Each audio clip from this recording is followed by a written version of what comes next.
Hello, and we are live with episode 4 of season 7 of The Sausage Factory. I'm your moderator, Pizzal. Joining me tonight, I have got the one, the only Orc. Orc, how's it going? If you smell what Orc is cooking. No, I don't know. So it turns out, happy holidays, guys, that I'm homosexual and trisexual.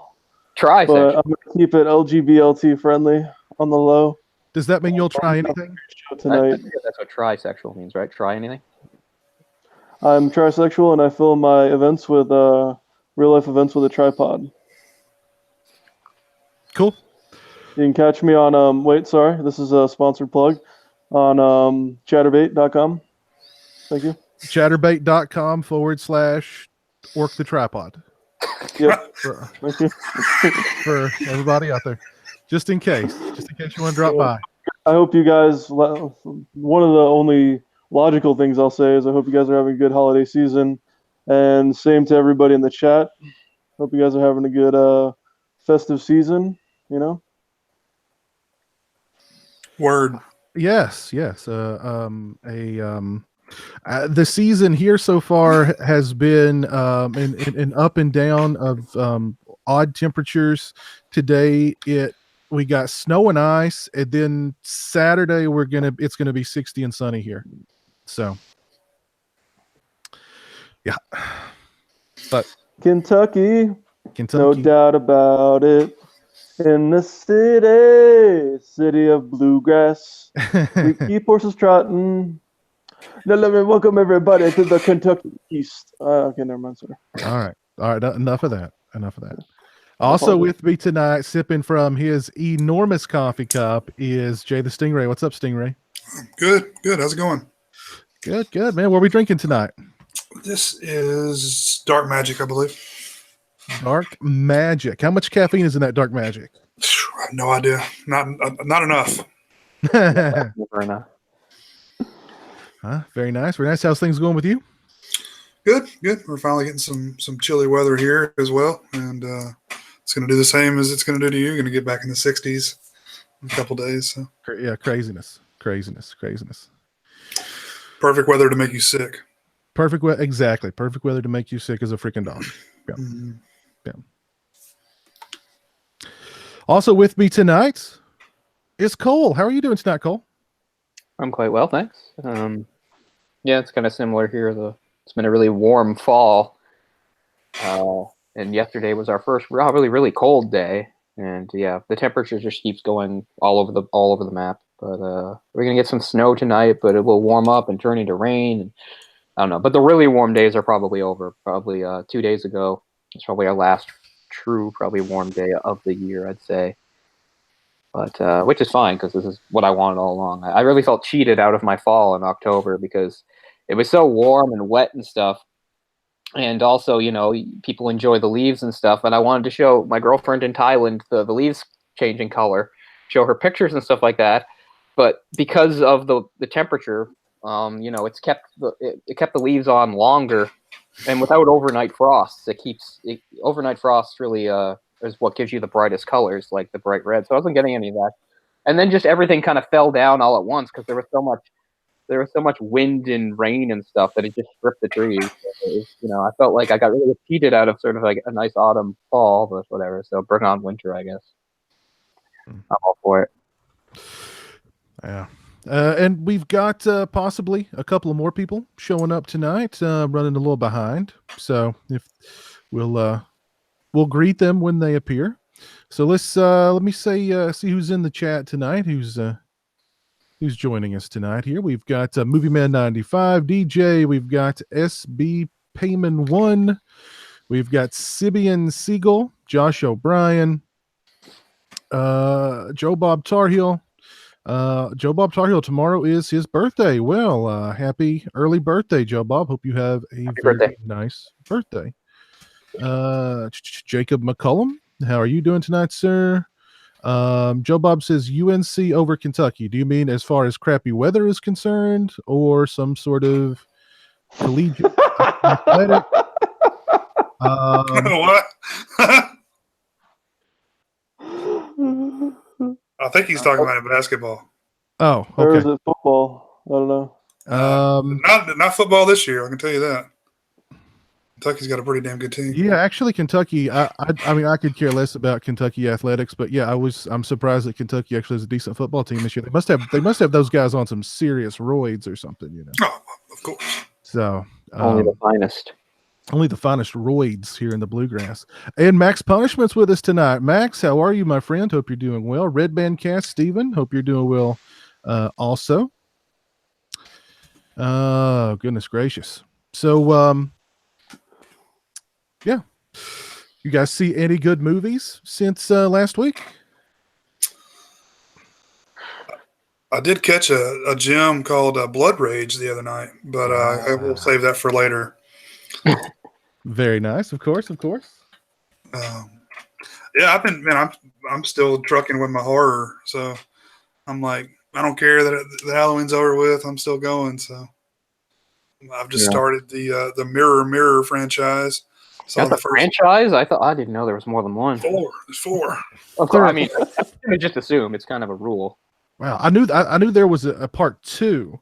I had no idea they'd made 2 other ones. That's kind of like that the Wrong Turn movies. Aren't they up to like 12 movies in that series at this point? I mean, my God, there's so many. Yeah, whatever. Not a good series. Yeah. Yeah. Anywho, so you're still on the horror kick, Stingray. Just push it to the side, push it straight to the side, and go check it out. If you are a war fan in any way, shape, or form, and you like kind of a zombie twist, then that's all I'll spoil in that regard.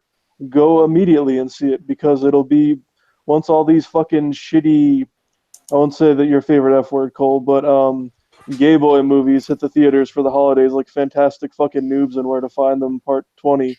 You're going to want to check out Overlord. And is Overlord Nutcracker? Come on. Is Overlord doing well at the box office? I'm actually looking it up here. No. I mean, this opening weekend, it made 1/4 of its budget, how much it costs. So it's got J.J. Abrams' Bad Robot producing it. Well, I mean, he financed it with his studio company, but it's probably made half of its budget. So it's bombing pretty hard. It opened third with $10 million. And the budget timing for that kind of movie. That's what I was going to say. It's not good timing.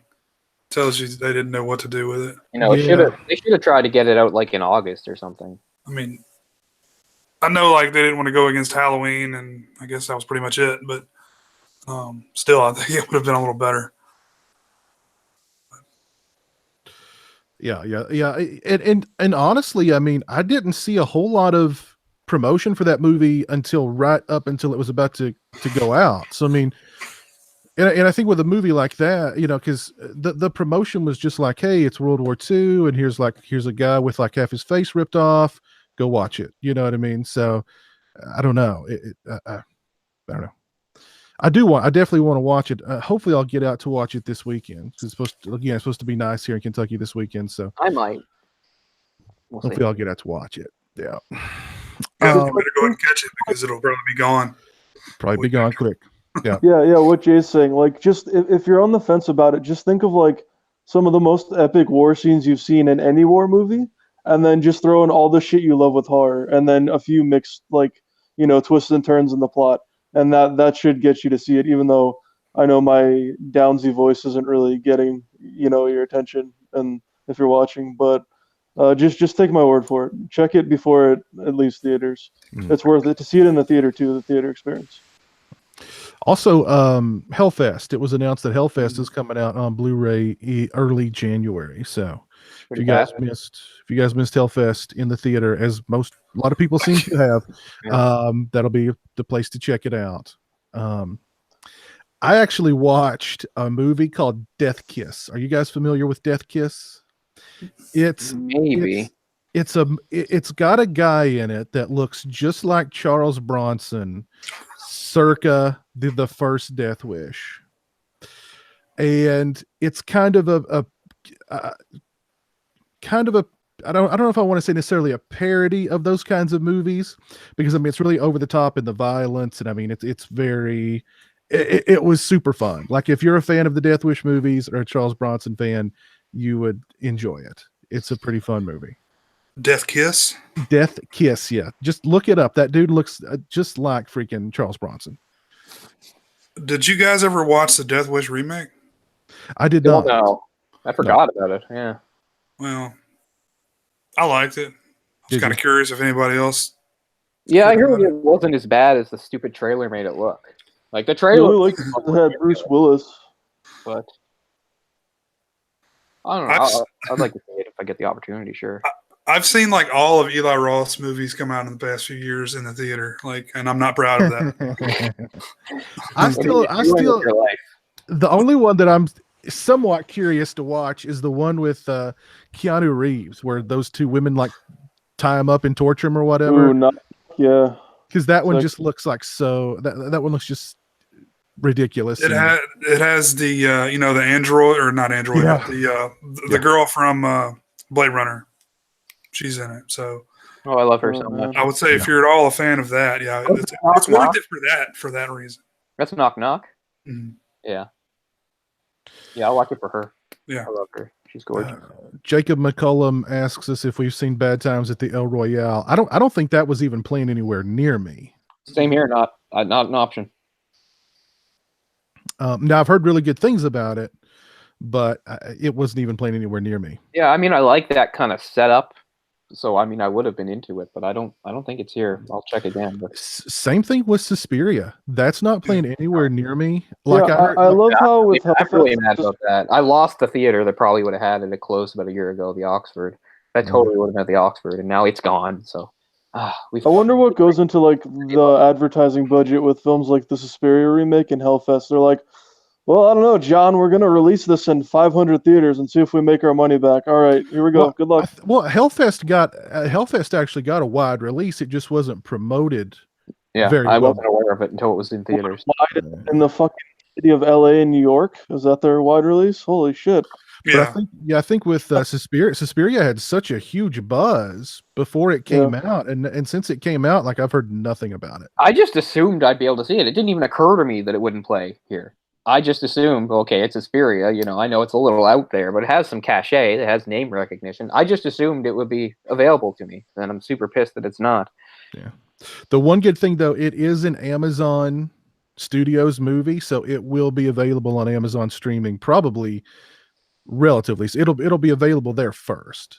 I haven't had that, but I think in the new year I'm gonna get that after Christmas sometime. Finally get the Amazon streaming because it's a pretty good value for what you're getting. Yeah, it is. It Yep. is. And It they've is. got a new Fire Stick that's like 4K. I So, also I mean- swear that if they save Filmstruck, I will subscribe if they can save it, because I feel really No, bad. it's already dead, and the new 4K Fire TV is really good. Alexa doesn't like listen to you all the time, only when you want that bitch to. I may have to get a new Fire Stick because my Fire Stick it feels like it's slowing down, or it's I don't know, it's I think it might be I would Thank go with the Roku if I were you, but Roku. 'cause, I mean, you can still watch all that the Amazon stuff on it. Yeah.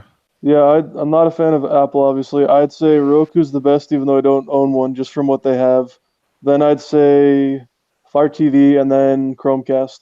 The only reason Chromecast sucks is because you have to use a tablet or a phone, which is stupid. I like to have a physical remote. Oh, Kinda really? like how we. Yep. Oh, wow. No, Oh, yeah, okay. Chromecast is great for what they offer, but you have to use an Android phone or tablet. It's fucking stupid. It's stupid. Max Punishment says the Chromecast is also good. Max, have you seen the new Suspiria in your travels? Max Ramen fucking sucks. Get a pizza. Stop being a pleb. I don't know. Sometimes ramen's good, man. Let me tell you what. I like ramen, but yeah, I mean,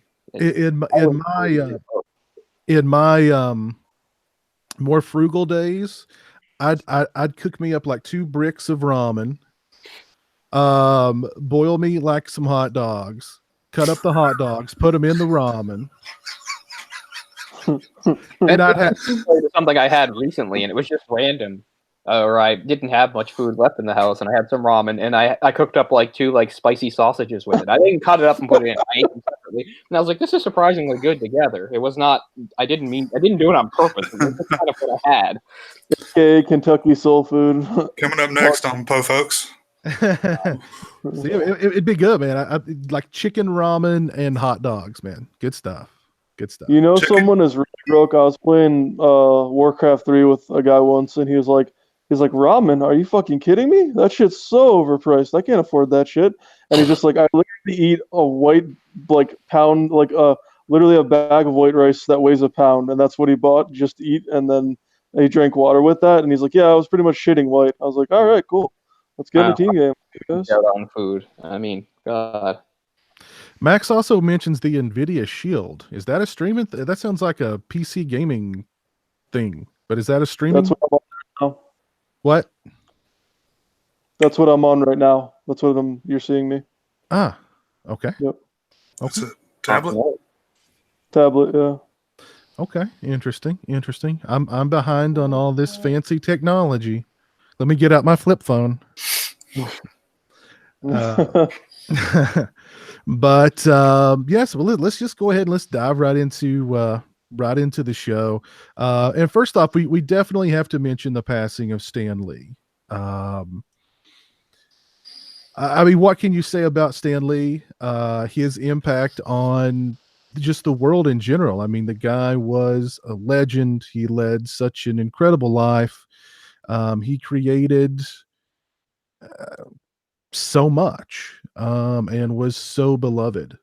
And he lived a very long life, 95. I mean, my goodness. He was just like a month short of his 96th birthday. 1 month short of 96. And I mean, he was still he was still out there, right to the end doing conventions and, the cameos in every Marvel movie. And I mean, he still was, you know what I mean? So, but yeah, a major loss. And I could think of no one better to sort of talk about Stan Lee's impact than our own resident comic expert, Orc. So go ahead, Orc. What are you? I'm joking. Cole, I like comics, and Stan Lee was a legend. No, please let me take the floor. Thank you. Can I get a real talk? I know you're going to get around to reading Watchmen someday, Orc. Yep, one day. One word. Okay, thank you, Jay. One word at a time is how I like to take my 3rd grade reading level. But Stan Lee was a legend. I read comic books for the articles mostly, and the literature. So I just wanted to say that, get that out of the way before Cole goes on an epic speech on what Stan Lee means to him, because one thing about Cole and James is I actually got really into comics. I still read occasionally, but for about 2 or 3 years, I was into them heavily, mainly because of James and Cole, mostly Cole. But yeah, you're about to find out how wide Cole's comic knowledge is. It's pretty fucking insane. So yeah, there you go. Yeah, go ahead, take the floor, Cole. Okay, well, I don't want to go overboard because I know if I go. This could go off the rails if I'm unchecked. So I'll if there's anything particular you'd like me to touch on, so I don't go all over the place. I don't know, but yeah, I'm amazed how sad I am just to start, because I mean he lived an amazing full life, and I guess it's just because this is something that happens to all of us as we get older. Is the older you get, the less constants there are in your life, and he was a constant for me. He was just always there from as early as I can remember, almost. And so, and in a big way, because even some constants, that mean less to you just because they're constants. Because I remember when Shaq retired, I felt kind of messed up about that, even though I never followed basketball or cared about the NBA or anything. But Shaq was just always there. He was this big part of pop culture in my life. Shaq was there. He was in the NBA and he was doing other stuff. When he retired, I felt kind of empty and lost, and that had nothing to do with my life, really. So you can imagine how it feels with a presence like Stan Lee. On the personal note, I'll say again, sometimes especially with creators, because nowadays creators are much more visible than they used to be. But, you know, I think we can all remember sometimes there'd be like a book you read or something like that, and you would know something about the author, but you didn't know them, and you never like saw them, and you kind of had your own idea of what that author might be like or whatever. And so, a lot of the time people don't live up to it, at least not visually and stuff like that. Like Stephen King kind of doesn't really live up in person to the world that he's created and everything like that. I don't know. In a way he does, because that's kind of what most authors are. Stephen King is kind of this, you know, average, not really good looking kind of nerdy guy, but it's all in here. But what was great about Stan Lee is that he lived up to everything I wanted him to be. So like in the early 90s, when I wasn't really reading comics seriously, of course, but I was reading comics here and there, and Ryan and my friends and I were collecting the Marvel cards, and that's how we knew the most about superheroes. And of course, watching some of the cartoons that were on TV. You know, there'd be some stuff there'd be cards and things that would talk about Stan Lee, but the first time I ever saw him was in the mid 90s. There were a couple forgettable cartoons that my family had like some pay channels in. So this wasn't a channel that we usually got in Canada. I think it was maybe WSBK or something out of Boston. But anyway, it had some cartoons on it that you couldn't see on other channels, which is why I watched it. And in the mid 90s, they had a couple ones. There was one based on the Fantastic Four called Fantastic Four, and one based on Iron Man called Iron Man. Both are fairly forgettable cartoons. They're not very good. They don't get very far. They're not nearly as good as, say, of the same era of the Spider-Man cartoon, Spider-Man the animated series. And of course, there in no way touches something like as great as Batman the animated series, which was just on its own plateau at that time. But I used to watch it anyway because, you know, it was Marvel and I liked it. And they used to show them back to back, and it was called the Marvel Action Hour. And Stan would do a little intro at the beginning and in between and at the end of them. And that was the first time I ever saw Stan Lee. And he was just, I don't know, just seeing him and hearing his voice for the first time was just so incredible to me because he was just so charismatic and enthusiastic. And he was just everything that you kind of wanted a person that created these things, or at least was part of the creation. He was mostly co-creator of most of these things, not sole creator. But I don't know, just that voice, the way he talked, all his purple prose, and I don't know, everything just stood out for me. Him, you know, saying Excelsior, calling us all true believers. It really made me happy to see that like Stan Lee like lived up to kind of the way I wanted Mr. Marvel to be. So it always stuck with me. Because yeah, I realize that for most people, if they're, you know, the average person that doesn't read comics, Stan Lee has become a big pop culture thing in the last decade or so because of the movies. But I grew up when people didn't know who Stan Lee was. And even though he was much more visible than other people in comics, in fact, that's kind of his legacy for being very visible to the point that I know it annoyed some of his contemporaries. But was like I grew up knowing who Stan Lee was when most people kind of didn't. And, you know, he wasn't doing cameos on TV shows and there wasn't Twitter and all this other stuff. So it was a bit more obscure. But where was I going with this? But it was kind of, so I remember what it was like to live in that world, and especially on the precipice of it, like him, like one of my favorite movies from back in the day that I still love is the Kevin Smith movie Mallrats, which he has a very notable cameo in. Nowadays, like back then, that was actually kind of a different thing to have Stan Lee cameo as himself in a movie, and I liked how that movie captures what the industry and what the fandom was like just a few years before it would explode and become mainstream. Chasing Amy touches on a little bit too. You know, you see these people, and it's still very kind of underground. It's still very nerdy. You know, there's not a woman to be seen anywhere. It's just all these like shady looking guys with people like Fanboy and Steve Dave and all this stuff. And you know, that was the world I lived in a lot. You know, you didn't really tell people you read comics or talk about it too much, and because immediately people would think of superheroes and they're kidsy and stuff like that. I mean, of course, for decades now, comics have been all sorts of things besides superheroes. But Stan Lee, his mark was on the mainstream stuff, the superhero stuff, and he's really one of the architects and people most responsible for changing that, making it go from disposable fantasy stories for children to something that had, you know, a lot more weight and significance behind it. He was one of the very first, and certainly the person that did the most to change that reputation. Obviously, he had to work with a lot of talented people to do that, but he was on the front lines, and that's what makes Stan Lee unique and different. He, you know, he would even describe himself, you know, he was sort of the lovable huckster of comics. He was there to get up and get in your face and tell you, hey, you should be reading this. And he made everything very visible.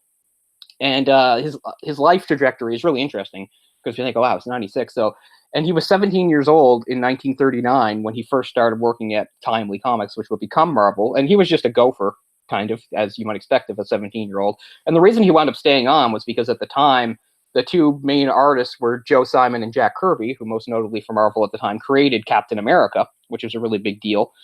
A few years later into the 40s, they both quit. And Stan kind of got an editorial position. It was only supposed to be temporary until they could replace them, and then they kind of never did. So Stan, through the 40s and 50s, he wasn't really writing too many comics. He would write the odd thing here and there, but he had a position, and he'd always seen this as a temporary thing. Comics had their again fairly low place in the cultural lexicon at the time.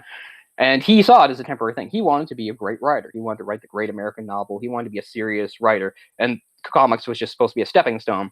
Fast forward to like the beginning of the 60s, and he's almost 40, and he's still there. And he's kind of really disillusioned with himself and his place in life. He thinks, okay, I'm reaching middle age, and I have nothing to show for my life. And he's all ready to quit and leave it behind. And I'm sure everybody's heard the story. So he wants to quit anyway. And then his wife, Joan, sort of his rock throat, his wife. It's one of the other things I can't feel too bad about Stan dying, even though I do. Is once his wife died, I'm sure that he felt really bad and upset, and I'm sure he would be happy to go to her or whatever in the next life, et cetera, et cetera. We won't touch on the sadness of his last few years, of course, with some of the elder abuse going on and people who he surrounded himself, trying to take advantage of him and all that, which is very upsetting. But anyway, Joan had said to him, well, since you're quitting anyway, why don't you try to do a book the way you want to do it? Don't worry about convention. Don't worry about what the editors are going to say. The worst they can do is not like it and cancel it and fire you, and you want to leave anyway. And that's what led to him creating the Fantastic Four in the late 1961 with Jack Kirby, who'd come back. And Kirby was older than Stan and was at sort of a different place in his life where he was steadily a comic book guy. But again, nobody got any recognition for it. The 50s were sort of a dead era for comics in a way. After the 40s, superheroes had sort of petered out. Nobody's interested in them anymore. I think a lot of it had to do with the after effects of World War II. I think it had a sobering effect on people. They didn't really want to see superheroes that could swoop in and save the day after they'd seen such, horror and devastation. So the 50s they really, Marvel and DC and all those, they relied on the other genres. Sci-fi especially became big in the 50s with the space race and the atomic age and stuff. But horror, which got its legs chopped out from under it by the Comic Code Authority and all those hearings. So that nearly destroyed EC Comics, for instance, that had done some great horror and creepy. And so there. But anyway, and you had, Westerns. And of course, romance comics were actually quite big among girls. And that was what Jack Kirby spent a lot of the 50s doing. He was one of the major figures of romance comics. But again, people would see this as just sort of like soap opera stuff and not very substantial and stuff. So he and Stan kind of both reinvigorated not just comics in general, but their own careers and their own creative selves in a way by kicking off with Fantastic Four. So at the early 60s, DC was really the only real power in comics. And by this time, they also had a reputation for just stomping on and eventually devouring whoever challenged them. Fawcett Comics, Charlton Comics, there's at least one other. They all went up against DC. They all lost and actually got absorbed into DC. Like, for instance, that's how Captain Marvel became a DC character. He was from Fawcett. DC took him. But anyway, understands tenureship, and again, with the stable of talent Marvel had, which would build what was known in the 60s and still referred to as this day as the House of Ideas. Not only did they challenge DC, but they eventually overtook them. So the idea with Fantastic Four was DC had managed to keep superheroes fairly relevant, mostly by some people differ on when the Silver Age started, but a lot of people think the Silver Age started in 1956 with the Flash story, Flash of Two Worlds, where they introduced the Barry Allen version of the Flash. See, what DC had done was they had several Golden Age heroes from like the 40s and stuff. Superman, Batman, Wonder Woman, that was already their holy trinity. They had those. Marvel didn't have anything to hang their hat on really besides Captain America, and even that had languished by the 50s. But what DC had done was some other Golden Age characters, they gave new origins to, and that's how you get like the original Flash to the Silver Age Flash, the original Green Lantern to the Silver Age one. The original Green Lantern was more like a magical, mystical guy. The new Green Lantern was Hal Jordan. He was a test pilot, and it was all sci-fi stuff, aliens and stuff. Anyway, So they really had a hold on this, and that's what really makes everything so amazing. What Lee and his contemporaries at Marvel did, because DC owned the world of superheroes. So basically, the editor had come to Stan and said, "Well, how about a team book? They've got Justice League. We don't have anything. Make something." And that's how he made Fantastic Four. And I realize that, like, viewing it in the context of today, it doesn't seem all that significant, but you have to remember this was first. So his idea was to make his superheroes much more human, much more flawed. The Fantastic Four weren't just some people that came together; they were actually a family. So they'd fight, they'd argue, they'd have problems. And that was the other thing he brought the idea of superheroes not just living their superhero lives and fighting bad guys, but also having real lives besides that they had to manage. They were worried about getting evicted out of the Baxter building and stuff like that. And then they just go on that incredible run. So you have Fantastic Four, Spider-Man in 1962, the Hulk, and the Avengers in the same year, the original Avengers, plus the idea 4 or 5 issues in to bring Captain America, the Golden Age hero, back into the present and stick him on the Avengers. Who else we got in there? Iron Man, Doctor Strange, with of course Steve Ditko, which really started to elevate comics and make them more trippy and hip. That was the other thing. Like, Stan was a bit older; he was already middle aged by the time he got this off, but he understood young people. He knew what people liked, and he really had his finger on the pulse of what was cool in the '60s. He realized what was going on, the counterculture revolution, all this stuff about Vietnam. He knew people, the kids, the young people wanted rebellion and all that stuff. So he put that into all his characters, which you have to understand, again, was completely different from what DC was doing. DC, all the characters were sort of smiling, cardboard cutouts. They're all sort of like do-gooder Boy Scouts that would like always get along and save kittens from trees. Marvel, put some attitude into it. So anyway, and he also, of course, created the X-Men, which was one of the only all those were wild successes. Oh, Daredevil. X-Men was not a success. It eventually got canceled towards the end of the 60s, and it got revived in the 70s with a brand new team and everything like that. But still, it had to build on the foundation that Stan had built there. The other thing, too, it's funny nowadays, I'm definitely not going to get into it, but there's a lot of people, there's a movement out there, people complaining about how nowadays comics are getting ruined by social justice warriors and all this stuff for putting all these issues in. It's like, there always were. And Stan was way into it. They were always stuff like that. In fact, Stan used to do a thing called Stan's Soapbox, where he would just talk about whatever was on his mind at the end of the thing. That was the other thing. He made the connection between the reading audience and the comics very personable. He gave all the people really silly nicknames, and he had a very casual, happy-go-lucky style to talk, be like, "Hey, readers, what's up?" All this stuff. But people liked that. People responded to it. And of course, they had the letters page, and they would always, publish letters from people. There's a very famous letter from the '60s where a teenage George R.R. Martin, who created, of course, Game of Thrones, actually writes in to talk to them about Fantastic Four. I can't remember what the year of the very first Comic-Con ever was, but it was sometime in the mid-'60s in New York City. And back in that day, the way to do it, it was the first time they'd ever done it. And the way to get to the Comic-Con was you had to like write down your name on some list so that you'd be accepted. So it was like at various comic stores, they'd be like, okay, there's this event going on, blah, blah, blah. And if you want to come, here, write your name on the list. The first name on that list is George Martin. So that's kind of cool. He was right into it. You can see that his life has very much followed that trajectory. But yeah, I'm already talking way too much. But that was what was cool about Stan. He understood young people. He understood how it was time to like challenge convention and break barriers, and he did all that in the '60s and even into the early '70s. He went against the comic code in the '70s because he specifically wanted to deal with the issue of drugs. Now you could say, oh, okay, that Amazing Spider-Man story with Harry Osborn taking drugs, it's pretty cut and dry. He's on drugs make him flip out, drugs are bad. Drugs are bad, okay? But at the same time, nobody did it because it wasn't even allowed. But he said, screw the code, this is an important story, I'll do it.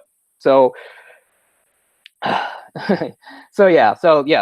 all sorts of, just one of the huge architects of the Silver Age and then into the Bronze Age too. But and of course, and he was also one of the first people in the industry to give full. It's funny because one of the controversial things about Stan Lee is a lot of people think he was a credit hog that didn't give like people their due. But the fact is, if you check the facts, he's one of the first people to even come up with the idea, the practice of giving full credit to everybody in the issue.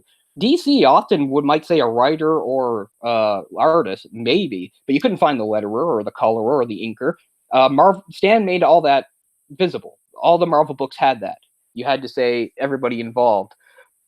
And he invented, of course, what they called the Marvel method of writing, which kind of baffles me now, but it worked really well. It allowed him to work, which is basically him, the writer, would come up sort of like with a general idea for a plot, and then he would like pitch it to the artist and say, okay, now you figure out more of the details and you draw it. And then once you he put a tremendous amount of power in the artist's hands. And then he would come back and he would add the dialogue later, which blows my mind that like he didn't write the dialogue until he saw the panels. Like I can't even fathom that, but it worked really well and it helped him be able to write a lot of different comics at the same time. Now that didn't last forever into the 70s. There were writers like Jerry Conway and stuff that, you know, they wanted a bit more control, but it worked very well for what it was. Like he and Kirby just had a great synergy and symmetry together. You know, his battles with somebody like Kirby and Ditko are legend, and I'm not going to get into them, who was right, who was wrong. But the thing was, comics in general, and especially Marvel, needed somebody like Stan, because somebody like Steve Ditko, somebody like Jack Kirby, they were kind of curmudgeonly. They weren't people persons. They were artists. You know, they were tortured, complicated artists. They weren't going to go out there and promote and stuff. So Stan did all the promotion. And yes, he put himself at the head of it, but I think that only makes sense. I don't think that's because he's a credit hog or a glory hog. He was just trying to give sort of a tangible, sort of visible element to what he's bringing forth. And I don't know. I think it's all to the good. Comics needed some sort of pitch man. They needed somebody to stand up there and say, hey, check this out. And he was the perfect guy for it. And yes, he would never turn down an interview, and he would love to have an interview. But all this was important because he was helped changing the world's perception of comics. And you know, it probably wouldn't have had the huge boom in the 70s of like underground and indie comics that would do all, you know, all the crazy stuff without somebody like Stan really again bringing in different audiences and all that stuff. So yeah, so anyway, so by the 80s, you know, he wasn't as hands-on anymore, but as you said at the start, Piz, he was always a hands-on guy. He was always doing stuff, and I don't know, he was always so effusive in his praise for people. Like he was thrilled when new writers and artists came and worked on stories of his, you know, characters he created. He was always very supportive, and he loved to see it. And he would often like even send some of these people notes and tell them what a great job he was doing. You know, nowadays Marvel, just like someone saying, it's such a big thing with so many titles. There's plenty of people that I've seen on Twitter and stuff that are, you know, established artists and writers that had never even gotten to meet Stan. But it wasn't like this a few decades ago. It was smaller. So pretty much back then, everybody at least knew him a little bit. And it just shows how this has grown. It's sprawled. And, you know, he would also, even in his later years, encourage writers and artists to branch out. Mark Millar, who I'm actually not really much of a fan of, but if you like Mark Millar, especially if you like the non-Marvel stuff he did, like Kick-Ass or like that, well, he credits Stan Lee for that, because he said, you know, he was working for Marvel, and he was having a talk with Stan at some point, and Stan was saying, you're doing a good job. He said, but, you know, I think you're really talented, and you're just working on characters here at Marvel like that I did and different people did. Like, make your own characters, tell your own stories. I think you can do it. And I'm sure he said that to other people too. So, you know, he was always very encouraging on that front. But anyway, wrapping up here, yeah, he stayed at the forefront, and by the time like the later 80s, 90s rolled around, you know, there wasn't so much quality left. He would kind of slap his name on all sorts of things, and like, I don't know if Lucky Man's any good, but does anybody remember Stripperella? That was Stan Lee too. Fucking Stripperella with Pam Anderson. So you could say, yeah, the quality kind of dipped, but oh well, that's bound to happen, and it doesn't erase the amazing quality of his work in the 60s and 70s, plus all the business stuff. Like, I myself am not a business person, but comics need a business person, and Stan very much was. He understood business trends and all that stuff, and he really made Marvel into a very powerful entity. Again, of course he had help, just like he had help with everything else, but he drove the bus for a long time, and he was at the forefront of it. And not just Marvel, like I said, comics and somebody like Stan Lee to emote and to be in your face about it. Yes, please. Cool. I have a question. So here amongst, especially this channel and Piz's, and, you guys make way more vids than me, but especially Piz and then Jay used to. But my point is basically all we have for the legendary directors that are still alive is Carpenter. With Stan Lee passing, how do you feel with all the there's still a lot of guys who still do DC or who have had and who've done Marvel as well, and they're still alive. But like, let's just call them the godfathers of like comics from DC and Marvel. Now that they're all officially gone, as far as I know, maybe correct me if I'm wrong. How do you feel about that as a whole? And then did it hit you like extra hard because like me, you live in a place that doesn't get like, you're not in Cool Duder Alley where it's like, Comic-Con Lane with like all these fucking. Of course, it made me sad because I always thought, someday I get to a Comic-Con, maybe even one he was at, maybe I could say 2 words to him. I felt kind of like a friend I had growing up who was a really good musician, and we used to play in bands together, jazz bands and stuff. And his dad had been a professional musician, and he was really into like that big band stuff. And he, I remember when he said to me when Frank Sinatra died, he was like, I knew I'd never get to play with him or anything like that. And I know he lived a long life, but I still feel like I missed something by not meeting him. I kind of feel that way about Stan Lee. Like I didn't really think I'd ever get to meet him or anything like that. But he keeps.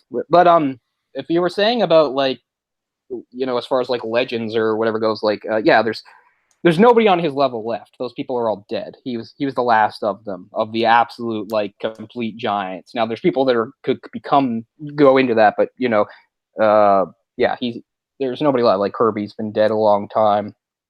I don't even know who else would go up there with him really. Like I always think it's like Stan and Kirby, because even some of those other guys, they were more not one and done exactly, but I mean, like Superman's creators, who of course they've died a long time too, but Jerry Siegel, Joe Shuster, and stuff like. But yeah, I mean, Stan's death is the end of an era. Will Eisner's been dead for some time. Outside the world of superhero comics, you had what's his name, Carl Barks, who of course did all the Disney Duck stuff, like Scrooge McDuck and all that stuff. Like he's dead, so. Yeah, though they're all gone now. He was the last of kind of that level and that era. Now there's still some guys nowadays who would just say, "Oh, he's a legend." Like say Neil Adams. Yes, Neil Adams is certainly a legend, but still, he's a rung below, say like Stan Lee. So yeah, end of an era for sure. And he was there for all of it. Like I said, he was there even though he wasn't really doing much and he was so young in the golden age. He was still fucking there. He was 17 years old. Running out and getting coffee for like Joe Simon and Kirby, Jack the King Kirby. And that he was basically old enough to buy porno mags, even though it was way different back then, and there were still 5 years left of World War II. That just fucking blows my mind that someone could grow up like before World War II even started, and he was just like, "Hey, Excelsior! I've been alive forever." Like it's insane to me. And Captain America was invented before America entered World War II. For months before the U.S. was in World War II, Marvel had that amazing cover of Captain America socking Hitler on the jaw. So Marvel was always a little bit ahead. I mean, I've never been one of those fanboy types. Like I loved Nintendo, didn't mean I hated Sega. I guess I like Mac, but and I don't hate computers and stuff like that. So I'm not like Marvel, and I hate DC. I collect a lot of DC, but obviously I was always more of a Marvel guy than DC. And I always feel like history kind of validates it because DC was sort of like they were the establishment, but Marvel came along and overtook them and became, they were more edgy. DC eventually got with the program too, but in the 60s. Marvel just destroyed DC as far as like being on the edge, writing, more complex, more adult storylines, pushing the envelope. DC had some good artists and stuff, but they didn't have, say, a Steve Ditko at that time who was creating incredible, psychedelic landscapes and stuff for Doctor Strange. Doctor Strange was like the hip book for like college students in the late 60s. Be like, sitting around their coffee table and, tripping on acid or whatever and having all these philosophical discussions with each other as college students often do. And they'd be discussing like issues of Doctor Strange too, because it was sort of thing. You had an artist like Jim Steranko who really helped elevate the medium into a more of like a pop art with the stuff he did for Nick Fury, Agent of S.H.I.E.L.D., where he would really take chances and like the panel layout would be all trippy and different. Just look up Jim Steranko sometime like that. So all this stuff would find its way to DC, but Marvel had it first. They were the cool kids, and Stan was at the forefront of that. He even though again he himself was not that young, he was already in his middle age by the time he started doing this stuff. But he had a good grasp and understanding of young people and what young people respond to and gravitated towards. What I remember is really toward the end of my comic collecting time was when there was a huge downturn in comics, just comic Right. sales. The late 90s. Yeah, and everybody was talking about Marvel was going bankrupt. exactly, and to think where they were then to where they are now, I mean, is enormous. They went from did they actually file for bankruptcy, or were they on the brink of bankruptcy? No, they did file. Okay. I believe in like 96. Yeah, So the collector's market, the bottom fell out. There was a lot of the 90s was a rough time for the industry. Yeah. And to see where they are now is really, I mean, it's pretty incredible. And Stan Lee was there through the ups and the downs, and kept the ship afloat. And now it's now, I mean, Marvel's bigger now than it's probably ever been. Would you agree? Oh yeah, for sure. And again, I think now in the Marvel, I mean the movie universe, I think again they're ahead of DC. They have a better grasp of what people want and how to translate it. DC again, I'm sure DC is going to catch up. And it's not like DC hasn't made any good movies. I like the Nolan trilogy, but they have not figured out this whole interlocking shared universe that Marvel has set up, which again, Marvel did. DC didn't have that in the 50s and stuff. Flash wasn't necessarily in the same world as Batman. They never talked about it, and Superman and stuff like that. It really came with the very early 60s with Fantastic Four, where they're like, hey, Spider-Man can meet the Human Torch. Like, he and Kirby especially were the architects of the shared universe. They built the shared universe of Marvel, and I wish I could have been there to see it happen as it happened. Like nowadays, again, I'm not saying it's not bad, it's not good, it is good, but we're so engulfed by so many titles.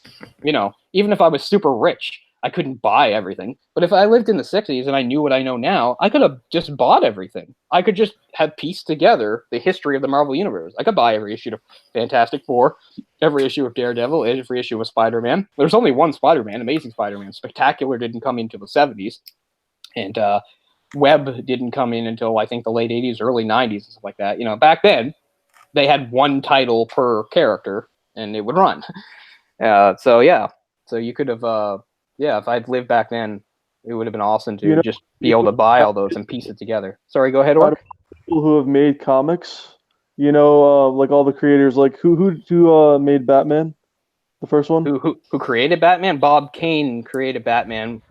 He gets a lot of the credit, but I think Bill Finger was probably was a big part of it. So we'll say Bob Kane and Bill Finger, although usually it's just Bob Kane. So with Kane and Lee and Ditko and the King Kirby and all that stuff. Who's the happiest that all this shit got created? Disney and Warner Brothers, because they have Scrooge McDuck vaults and they're fucking rolling in that money so hard right now. Even though Marvel, like you said back in the 70s, until you taught me, what they're doing back then, they're doing now what they did back then with shitting on DC. And I mean, I'm not a huge comic book guy or Batman fan, but besides the Nolan trilogy, has there really been any other like DC movies that have like killed it at the box office, or that I'm aware Wonder of? Woman. I guess Wonder Woman's big, yeah. And it was a good movie. It wasn't amazing. I would say, they did a competently done Wonder Woman movie. Like it's not going to blow the doors off or anything like that. And in our feminazi era that we're all living in, so of course it's going to do well. It's like the Black Panther. You know why? Everyone knows why it did well. It's not racist to say. I didn't like the Black Panther movie myself. Well, again, I didn't think it was bad, but it wasn't up to the quality. I didn't think it was up to the quality of the other Marvel movies. Yeah, I like Black Panther. Did you mention Tim Burton's Batman? That was an enormous hit. Or Dark Knight made a ton of money too, right? Oh yeah. Right. As I've said many times, as much as like I get upset about the Burton movies, I am grateful for what they did for the character and DC. My favorite show of all time is Batman the Animated Series, which came up. I'm getting the Blu-ray deluxe set for Christmas. I'm super excited about that. It's my favorite show ever, period, at the very top of everything. Cool. And that show wouldn't have happened without the success of those two movies. They even used some of the so I'm so grateful to those movies. But again, I don't think the Superman movies or the Batman movies, it was just a different era. They didn't take it seriously. They were like, okay, we'll goof around and throw a bone, but I don't know. I'm too serious about this stuff. To me, it's too goofy. The Penguin, going crank the AC, as Kevin Smith said, something like that. Like, It was too goofy for me, but so I'm happy that I've lived into an era where this stuff is taken seriously. And maybe some people say, "Oh, that's ruining it." They're not. It's all silly and for children. You should. I don't know. Fine. You can. It doesn't bother me. I take it seriously. If they have a problem with it, that's fine. I don't care. I take it seriously. Okay. Like they did the 3 Teenage Mutant Ninja Turtles. The third one isn't that great. I enjoy the first two. I wish we had Rambo on here so he could have my back dog. But the two new ones, I saw both of them, and are they good movies? No. Are they somewhat enjoyable? Yeah.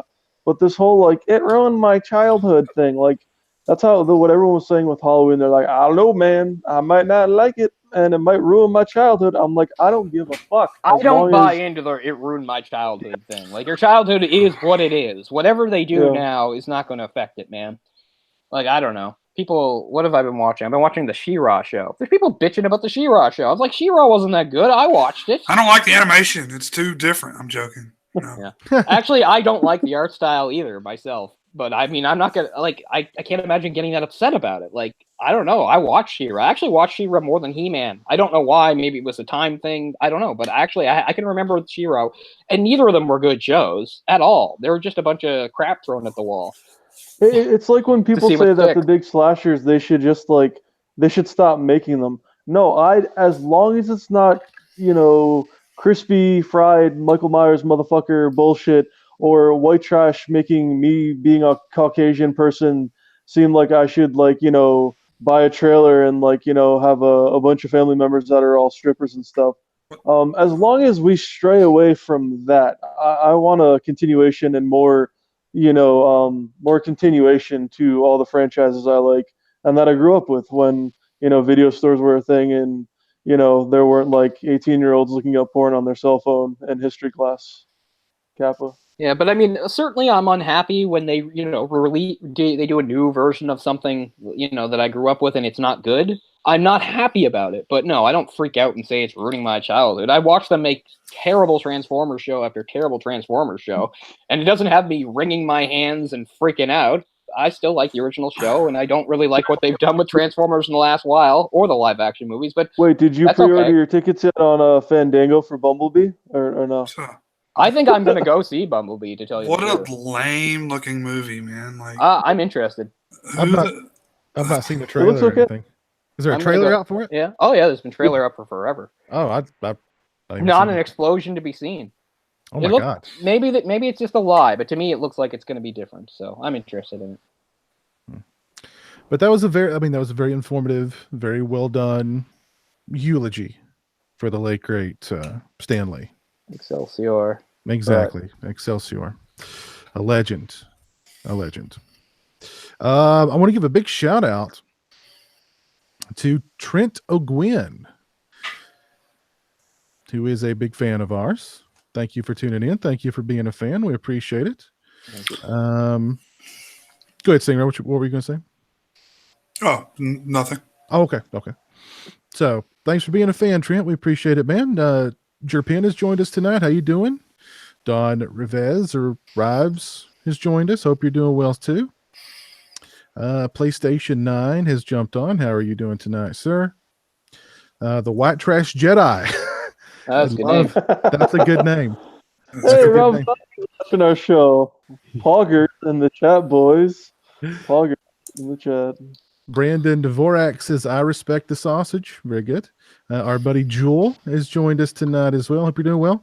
Christian Hanna was on for a little while as well. So, well, let's go ahead and let's dive into the topic at hand here.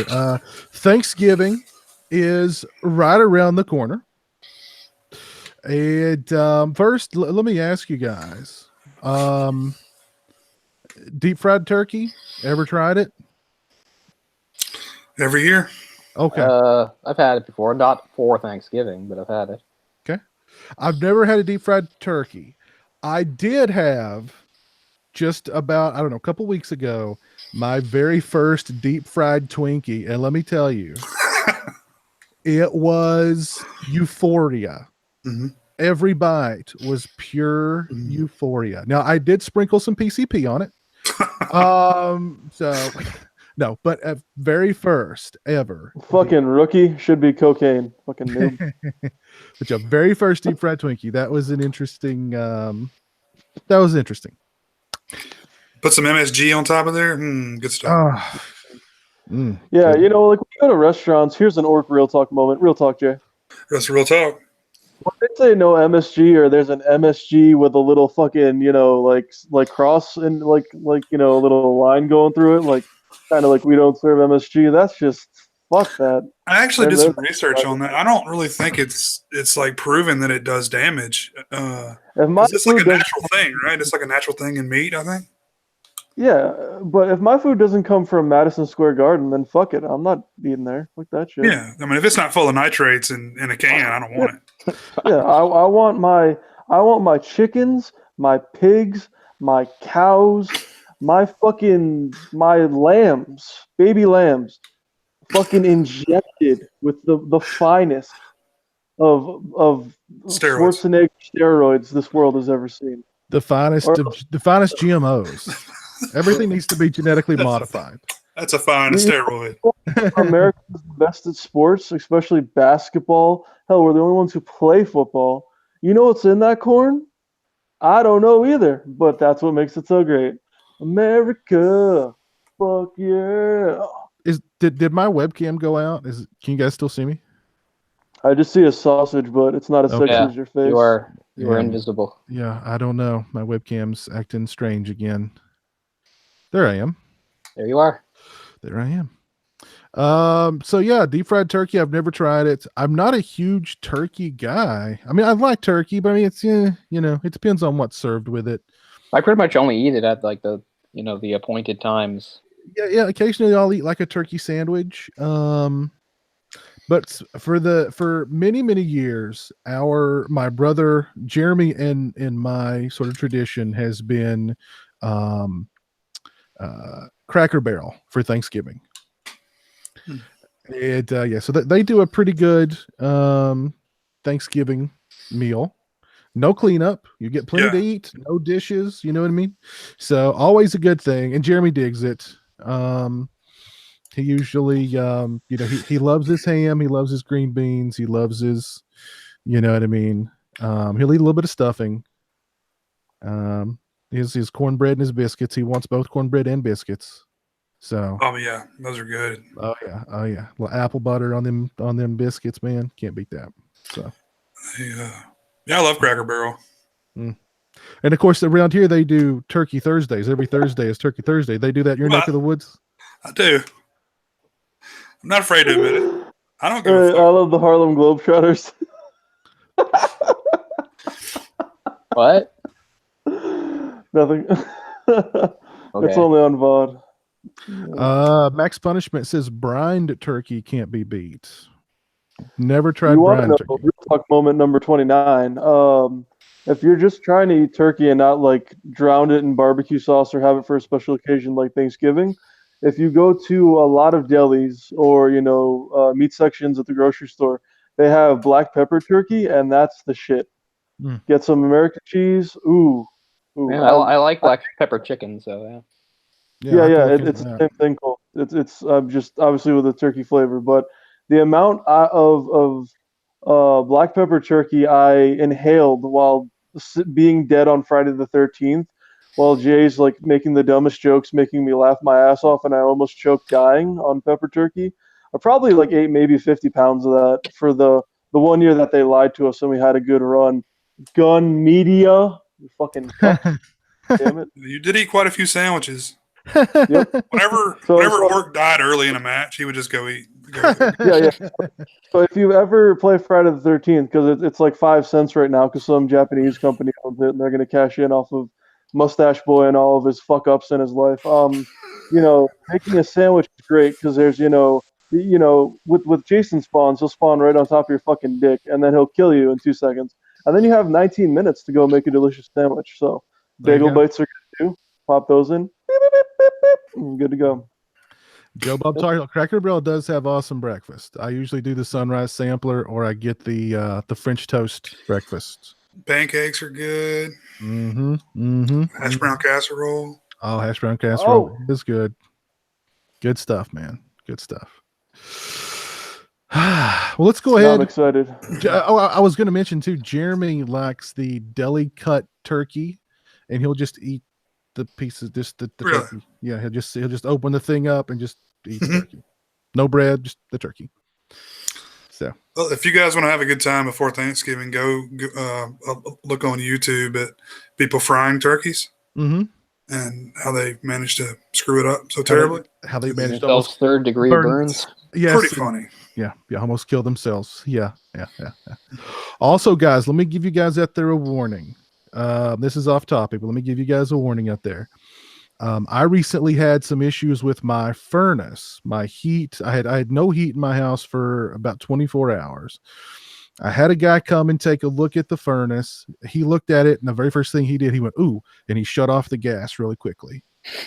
And he pointed at he said, "Look here." He said, "You've got two big cracks here." He goes, "I don't know how long your pilot light's been out, but I'm guessing it's been out a while.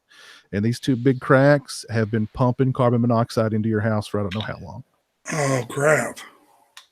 So put some carbon monoxide detectors in your homes and have your heating unit, your furnace, whatever, checked. So this was natural gas? Yes. Yes. And that converts into carbon monoxide? I wasn't even sure. I didn't even know that. Yeah. Wow. Yeah. So be aware. Be aware. But okay, yeah, let's go ahead and let's dive into the topic at hand tonight. Thanksgiving movies. Thanksgiving, it seems to be the one holiday there's just not a whole lot of movies set around Thanksgiving.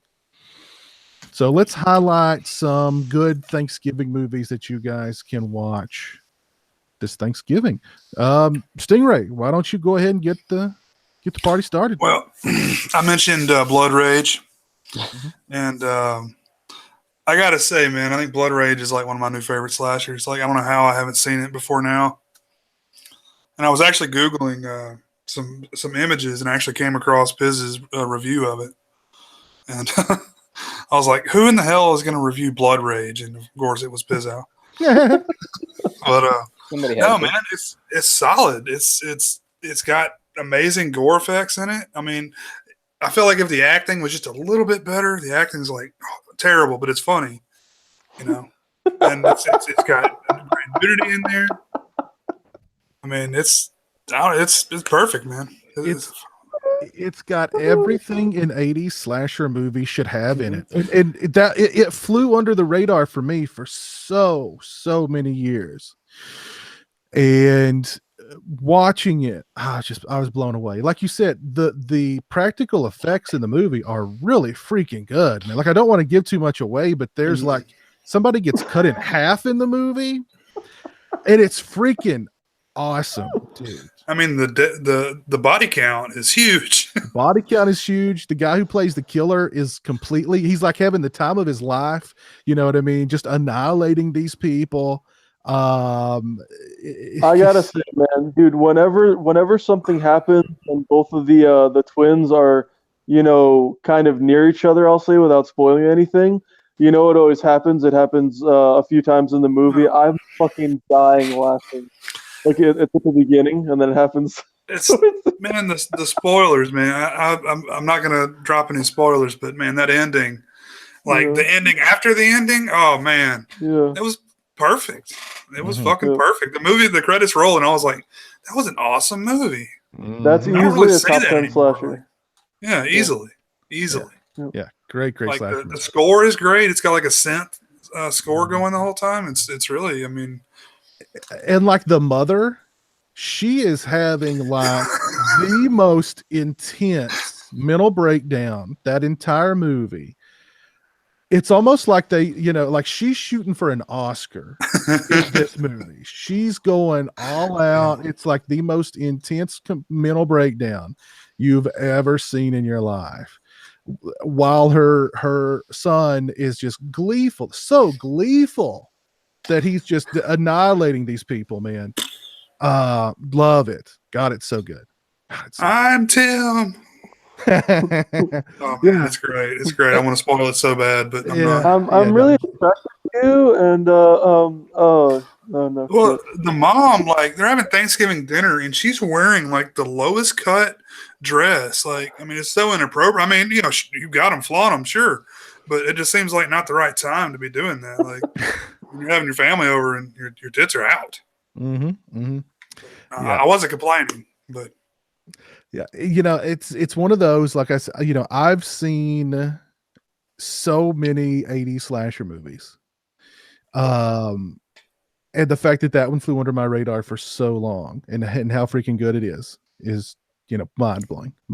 But a great Thanksgiving slasher movie, and I think it was available on Amazon Prime for a while, streaming. it is. It still is. Okay, if you guys have Amazon, go ahead, Stingray. Sorry, I was going to say it's a really great transfer on there too. It looks HD If you compared guys to have, some of the stuff they put on. Sorry. if you guys have Amazon Prime, by all means, blood rage it this Thanksgiving. You will not be disappointed.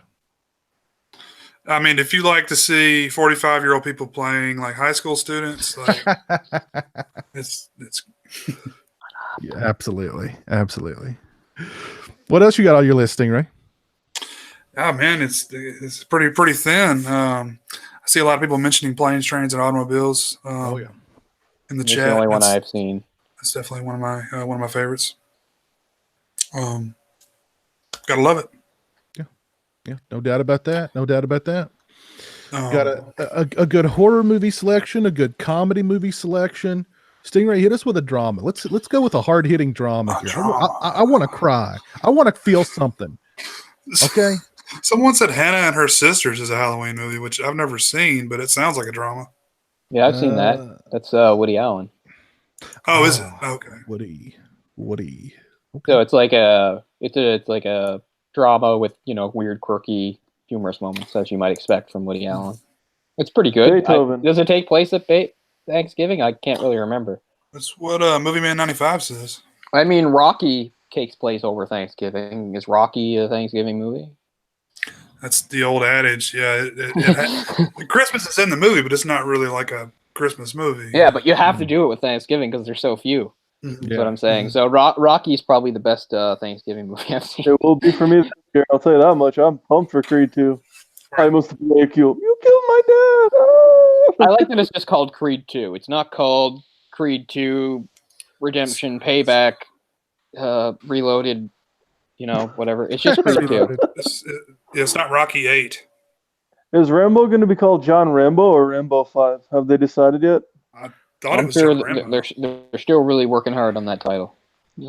Now, what? Not to get too off track here, but what's with the picture of him in as like a cowboy? What was up with that? Oh, there was a picture of Stallone in a cowboyed out. You know what I mean? And it was like still from new Rambo movie. I have no idea. The last one ends with him presumably coming home finally after being out of the country for decades. It's probably a Kid Rock cameo. So maybe he lives out west. I don't know. Yeah. Jacob McCullum says, "How does blood rage go under the radar but final exam is known?" That's a good question. And you know what? Both under the radar for me. It took me about 8 viewings before I finally finished. Well, I'm sorry, not before I finished it, but it took me about 8 viewings of final exam, and then on that 8th one, I was like, you know what? This isn't as bad as I'm going to change my mind on final exam. It's not bad. It's very kind of middle of the road. It's got some interesting things going on in it, but still. I mean, just watch it 7 or 8 times and it'll grow on you. Yeah, just watch it 7 or 8 times, Jacob. It'll grow on you. It will grow on you. Jeez. It will grow on you, my friend. That's a painful 6 times. Yeah. How many times did you watch it, Piz? Don't disappoint me. It had How to many be times? It was several times. Several times. No, god damn it. Okay, I'm okay, you're Loomis. How many times did you shoot him? 6 times. 6 times. 6 times. I shot him 6 times. I've been broken. You don't know what death is. I've been bootlegged to death tonight. Well, Work, let's move on to you, man. What are some of your favorite Thanksgiving movies? Does Beethoven count? I don't know. That used to be a good one back in the Why day. not? Why not? Work? Hey, it's your list, man. Oh, was that? Oh, okay. Was that Thanksgiving where he steals the turkey or whatever? Okay, that makes sense. I haven't seen Beethoven in 100 years. He steals the turkey, doesn't he? Doesn't he jump up on the table and take the turkey or something? Solid I movie. think so. I don't know. It had food in it, and I'm fat. I remember Beethoven second more than Beethoven, which I saw in theaters. I saw Beethoven second in theaters. Trying to think, like, does Little Giants have Thanksgiving in it? It's got John Madden.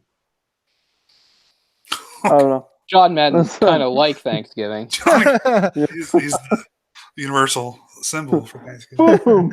I mean, he's loud and he likes to eat, I assume. I'm sure turkey. He enjoys turkey. I'd like to see a video of him telling you how to carve a turkey. He'd be like diagramming all over his screen. All right, you got your wing here, boom. Your drumstick over here, boom. What you want to do is you want to hit that breastbone and you want to go right through it. Get the gizzards all out of there. Get up the rear, create some space, get a blocker, and remove the inside. You're gonna rush that wing. You're gonna blindside it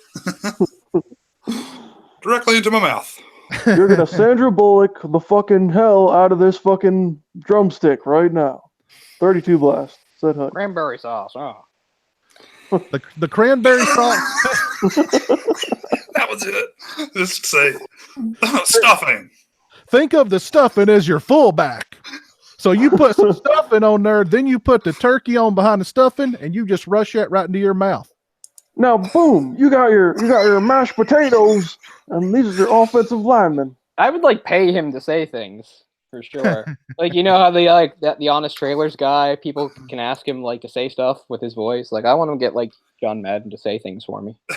There's this app that it has a bunch of like washed up celebrities on it. You could pay them like $5 to do stuff. Like, yep. They'll be like, I'm like, hey, so and so, have a good birthday, you know, and you pay them like $5. If you want to die laughing this Thanksgiving or on any NFL Sunday, or if you're watching any football anywhere in the world, just watch Frank Caliendo's impersonation of basically everyone, but especially John Madden. Oh, his Madden is perfect. He's hilarious. Who would have thought? You got the football, and you throw the football, and this guy over here, he catches, and that's a pass. Is he the one that does the Kenny Rogers too? No, no, that's oh god, who is Will that? Sasso. Oh yeah, you're right. I'm Kenny Rogers. I think of that all the time when I was watching Making a Murderer because he looks like the short version. He also does a good Steven Seagal. Oh yeah. Oh my god. And Al Pacino. Awesome. But who would have thought, during our Thanksgiving show, there'd be all these John Madden references. You know, it's the Madden effect. As a matter of fact. Yeah, dude. The Madden effect. EA Sports. It's in your turkey. Cole, I know you mentioned Planes, Trains, and Automobiles is really the only Thanksgiving movie that you're aware of. What about some Thanksgiving themed comic book or graphic novel issues? Okay. I have just a thing. Hold on. Okay. Madden 95. Boom! It's in the game. It's in EA Sports. Oh, it's in the game. I used to love that. I used to play, I don't remember which one it was, but I would create this team, just like everybody on the team would just be like, everything would be 99s. You know what I mean? Dude, NBA Blitz. No, NBA Jam and Blitz were the shit back in the day. So good. Nothing beats Tecmo Super Bowl, though, on the SNES. Nothing beats it. Greatest NFL game ever. So does John Madden like he's still getting paid every time they put one of those games out, right? Yeah, I would think he gets paid probably very well. Wow. I think so. So Madden was already set for life, and then he mainly retired because A, he was getting old, and B, he didn't like to fly. But I remember Tony Hawk was on a podcast, and just from the first Tony Hawk Pro Skater game, he went to lunch for somewhere with the people at BioWare, Activision, or something. And the guy, he's like, "Oh, I'm gonna get a check today. Meet this guy. We'll catch up on some business." And it was the clip's all over YouTube. But anyway, the guy slides him a check for like $8 million off the first Tony Hawk's Pro Skater. So Madden must have made like probably $1 billion by now, I would think. Wow. 200 million. Sounds about right, yeah. Well, good for him. Good for him. I mean, comparison, we just looked up Stan Lee a little while ago. He was only about 50, so it's kind of unfortunate. That's on. Cole, what did you grab for us? So what immediately came to mind is the Jeff Loeb and Tim Sale classic Batman: The Long Halloween. Because people familiar with that story realize that Halloween is just the beginning, and each chapter is actually a holiday in the calendar. So chapter 2 is Thanksgiving. As we see, there's Solomon Grundy sitting down to a meal. In this chapter, just to quickly summarize, this is where they think that Harvey... by the way, The Long Halloween is kind of like an expanded origin story for Two-Face. It's about how Harvey Dent became Two-Face. At this point, people think that Harvey Dent has been murdered, and Batman is trying to figure out the case. So also in this issue, while he's in the sewers, he's been led down to the sewers by some clue. That's where he fights and encounters Solomon Grundy. Solomon Grundy, born on a Monday, having a fight here. But also what's going on in this was there was, of course, you have the Falcones and the Maroney crime families. So here's the Falcones preparing for their Thanksgiving feast. Also, so what is going on here is we have an Irish hit team. So we have a team of Irish hitmen that had supposedly killed Dent, and they're in jail at the moment. And of course, a lot of this has to do with Commissioner Gordon, who's not yet commissioner, I don't think. And here he is. He missed Thanksgiving because of the job. He comes home with his wife and prepared Thanksgiving to the empty thing. But anyway, the whole thing was the Irish guys get sprung because there's no evidence. So here's the main Thanksgiving page. On one side, we see that Batman is leaving a full meal in the sewers so that Solomon Grundy can have something to eat, because Solomon Grundy is very much a tragic villain.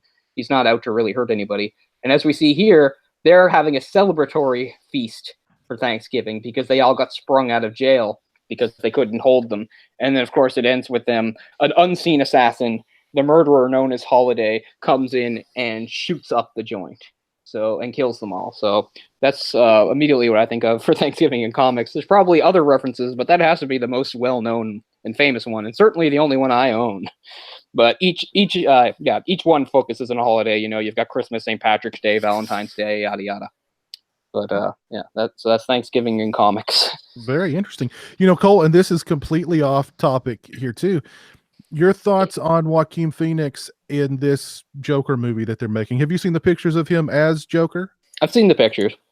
What's your This thoughts? is what I always say at first. What's funny is, so way back when they were talking about doing another Batman movie for Nolan, and nothing had been decided or cast, and people were throwing all these ideas around before Batman Begins was going to go into production.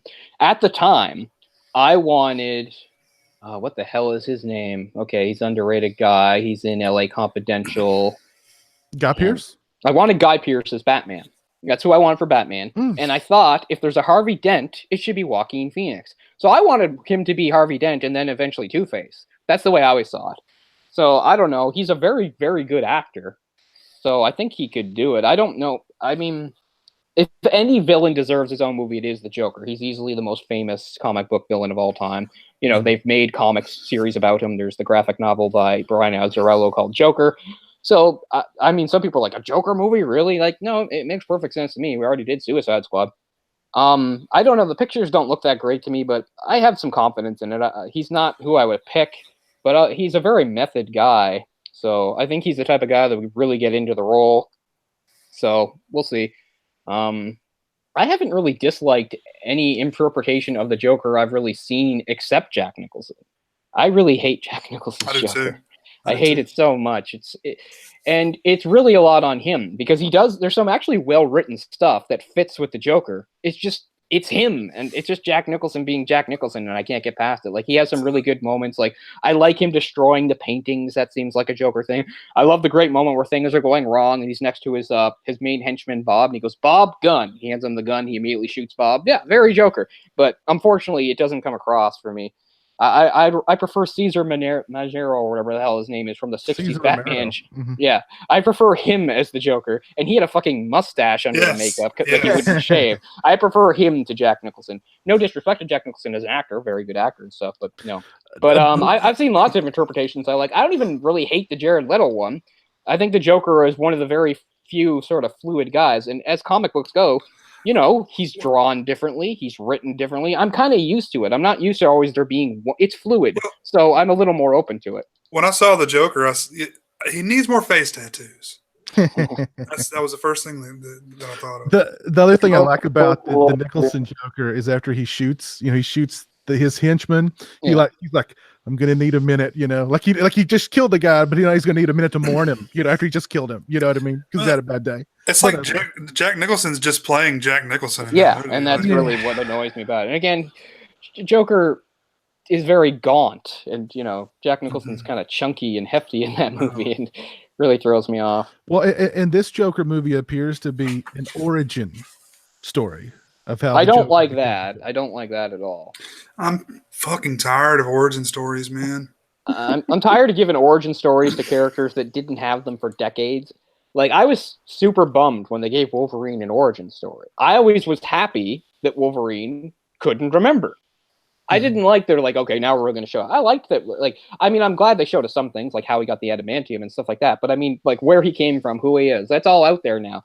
And I don't like it. So I'm not happy when that happens with certain characters. And, a lot of people say, well, what about The Killing Joke? That's a masterpiece by, Alan Moore and stuff. Well, Alan Moore gave himself a great backdoor in that story.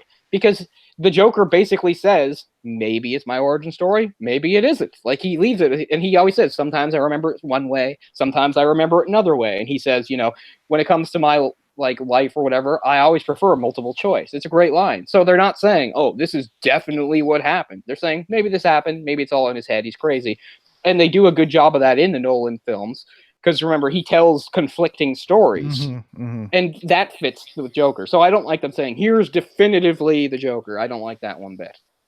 I saw a video on YouTube long time ago where it was like a really long video. They'd broken it down, and their hypothesis was that the Ledger Joker from The Dark Knight was a veteran who had some sort of PTSD from the war, and that had caused him to go insane, blah blah blah.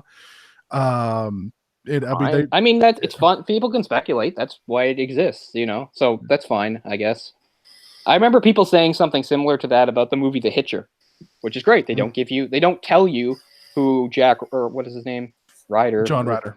John Ryder. They don't tell you who John Ryder is. But I've seen some people thought, oh, he was a Vietnam vet that saw some really crazy shit over there and it snapped and now he's just a drifter killing people. What's great is the movie doesn't tell you. There's no right or wrong answer. Yeah, so I don't like them doing that at all with Joker. That's the other thing that I really like. And this has less to do with Ledger's performance. Everybody puts Ledger's performance up here. I think it's good, but I'm just more happy with the way they use the character, the way they wrote it.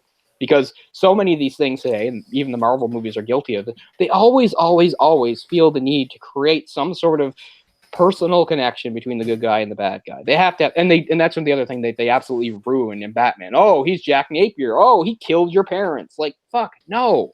I love that the Joker is some mysterious guy. Nobody knows where he is, where he came from. He just shows up and, and he forms this crazy relationship with Batman out of nothing. There's a really good line in one of the comics, I can't remember what it is, where where the Joker's gone on this spree of destruction and stuff like that, and Batman's trying to figure out his next move, and he says to Alfred, he says, I can't get a beat on him. He says, how can two people hate each other so much and not know each other? He says, I don't know him, Alfred. And I love that. They don't know each other. They know each other, but they don't. And yeah, that's one of the biggest sins, I think, of comic book movies and stuff like that. It's like, oh, let's give you an origin, tell you exactly where they came from and what they are. And I mean, that's fine if it's already been established, but making them up. And the other thing is, creating personal connections. I mean, I like the new Spider-Man movie. It was pretty good until it's like, oh yeah, you're dating the Vulture's daughter. Like, you don't need that. I'm just yeah. Like, apparently in the cinematic world, every bad guy that Spider-Man fights finds out his secret identity like that. Like, why does he even have one? It's always Spider-Man with his mask off, and they're talking person to person. Like, oh, Peter, blah, blah. Like, I'm just so sick of that. That's supposed to be a rare thing in superhero stuff. It's only reserved for like the very special villain where they might actually know who each other are and stuff like that. But they just smear it all over the place in these movies. Everybody knows everybody. And everybody has some personal connection before, putting on the costumes and stuff like that. They have some sort of connection from like normal life. And I'm just tired of seeing that tacked on. Yeah. What if Mark Hamill plays a Joker? I don't know if he can physically do it, but I mean, obviously he is the voice I've always heard. Right. But I mean, I guess he could physically. No, he's too old looking. Is he too old now? Yeah. He's just too old looking. Like, I mean, they'd have to like digitally do stuff to his face, which would be ridiculous. But, yeah, he'll always be the voice I hear in my head.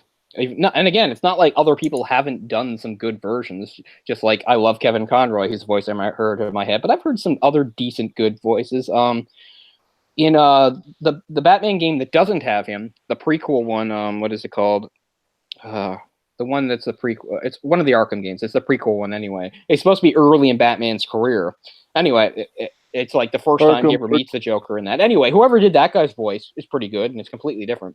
So it's not like I don't think nobody else can ever do it.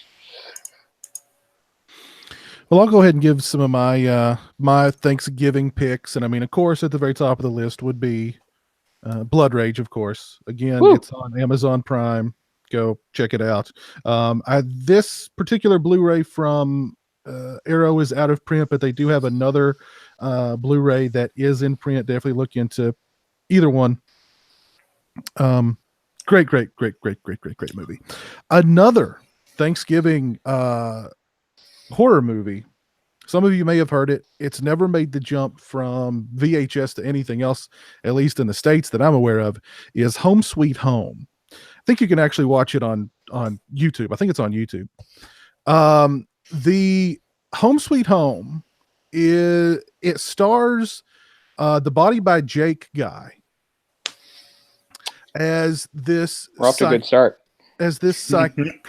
I'm listening. Literally within the first 5 minutes, he's just stumbled upon these two people making out in a car, kills them both, shoots some sort of drug directly into his tongue, which sends him into a complete rage. He runs down an old woman in a car, and that sequence is absolute gold. The Jake, I forget his last name. We'll just call him Body by Jake. He spends the entire movie like shooting this drug into his face. He's always, it must be like the best speed, because I mean, he's just all the time, he's just like just running around killing these people. You've got one character in the movie who has mime paint on his face. He's got a little amp on his back, strapped to his back, and he runs around playing a guitar. He's so annoying. At one point, he busts into like these two people's room.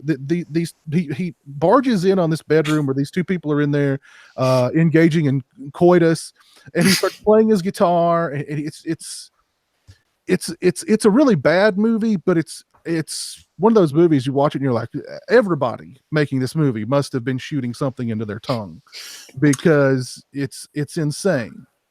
PCP was the drug Jake was on. Okay. It was something to that effect. It was a very strong drug. Thank you, Roland. You don't have to shoot PCP into your tongue to use it. Well, he must have. That's his preference. That's his preference is the tongue. It seems awfully demanding. Like, would people, like, if that's how you had to use drugs, would people do it? Like, I gotta get my fix. I would, yeah. Hendrix put it into his eye. Oh God. Savage. Yeah. But Home Sweet Home, I'm sure it's on YouTube. Check it out. It's insane. Wow. What about The Son-in-Law, guys? Nobody a big Pauly Shore fan here? I can barely remember that movie. I remember him singing karaoke. I remember there was a limo, and that's all I remember. I actually like The Son-in-Law. I mean, I like Encino Man and Son-in-Law.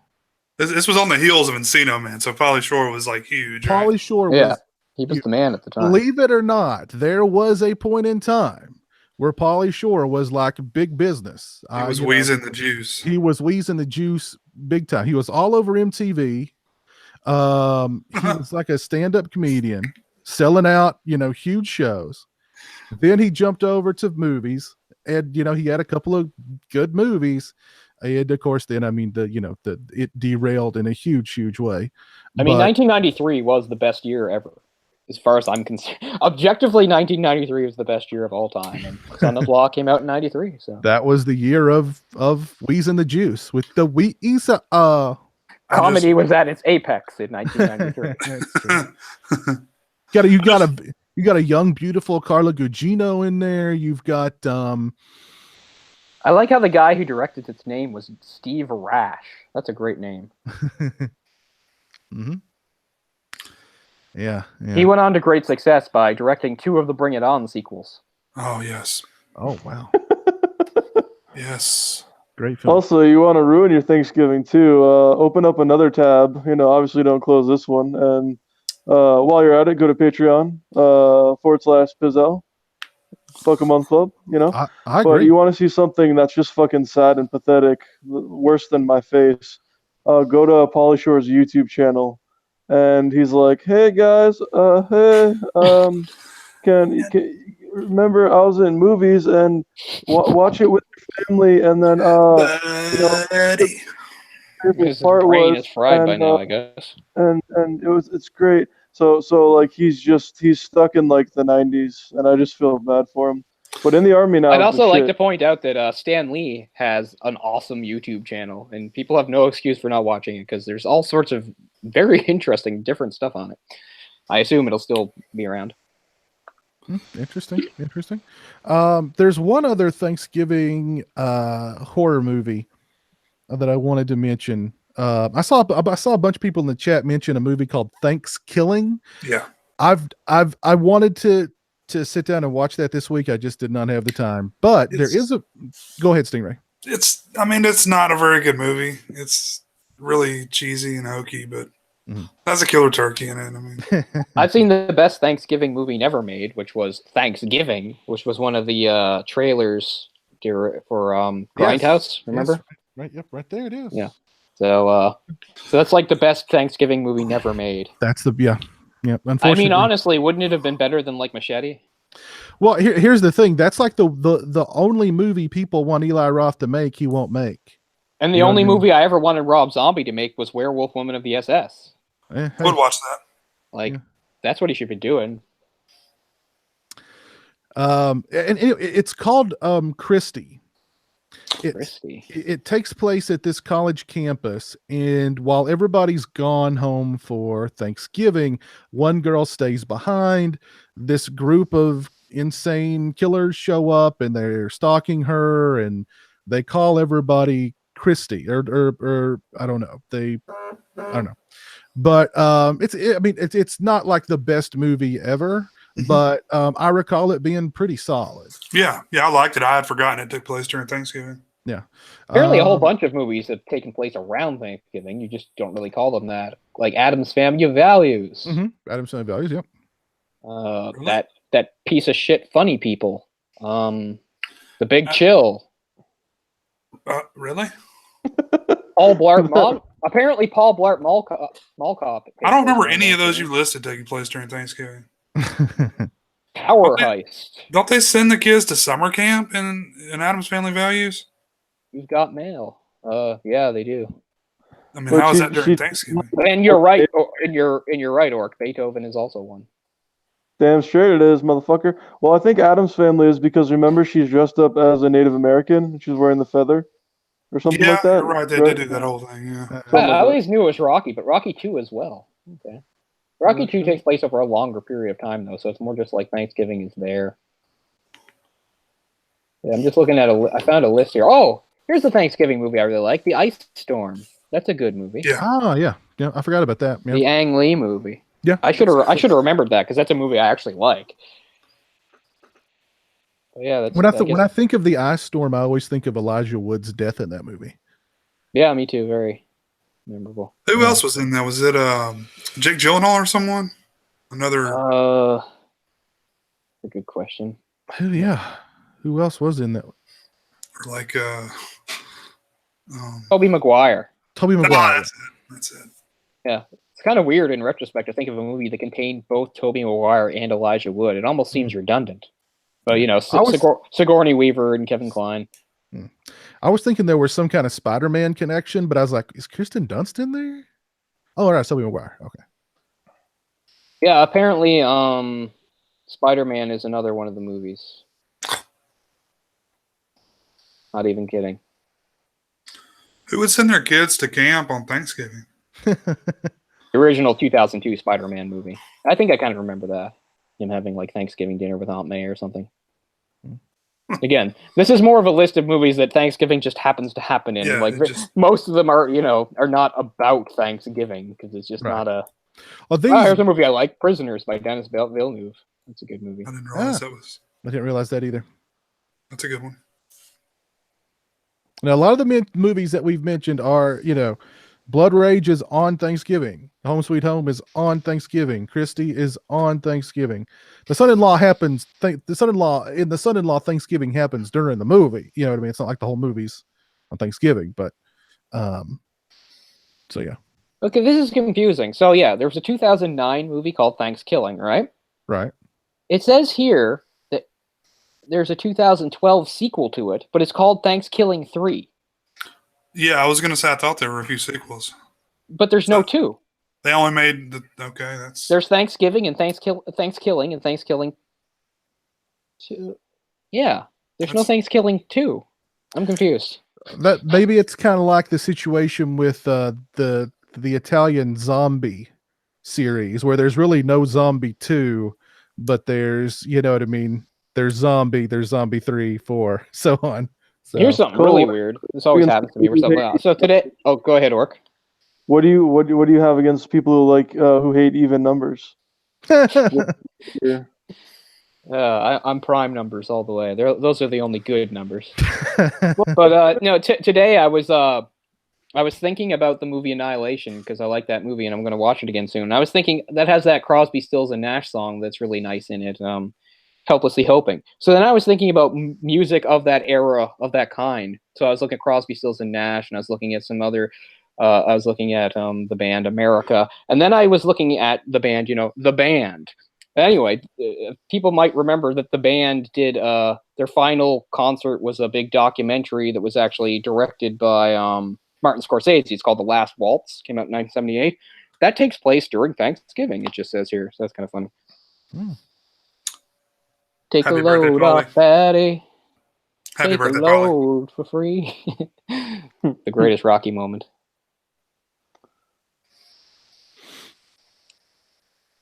Any other Thanksgiving movies, you guys? I think we've pretty much exhausted the well.